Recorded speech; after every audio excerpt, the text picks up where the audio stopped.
Magpinsang sakay ng motorsiklo bumangga sa pampaserong jeep sa Mangaldan, Pangasinan. Isa ang patay. Tutukan sa report.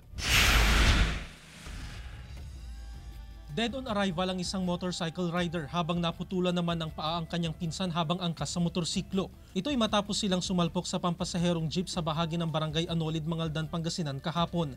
Nakilala ang rider na si Michael Naraha, 32 taong gulang, at pinsan niyang si Chester Sarmiento, 28 taong gulang. Sa investigasyon, mabilis umano ang takbo ng motorsiklo sa kahabaan ng National Highway. Nag-overtake ang motorsiklo at sumalpok sa gilid ng pampasaherong jeep. Sa lakas ng impact, natanggal ang reserve tire ng jeep na tumama pa sa isang tricycle. Nagtamo ng minor injuries ang tricycle driver matapos tamaan ng gulong ng jeep. Hindi naman nasaktan ng driver ng jeep. Yes sir, nakainom.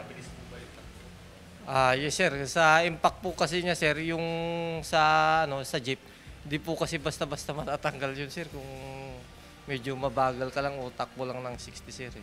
Kaya tingin namin sir, medyo mabilis po ito sir. Galing daw ang magpinsan sa Dagupan City at pauwi na sana nang mangyari ang aksidente. Labis ang paghihinagpis ng pamilya ng biktima, lalo pat naiwan nito ang dalawa niyang maliliit na anak. Kasama yung pamangkin ko din, yung isang pamangkin ko naputol ang isang paa.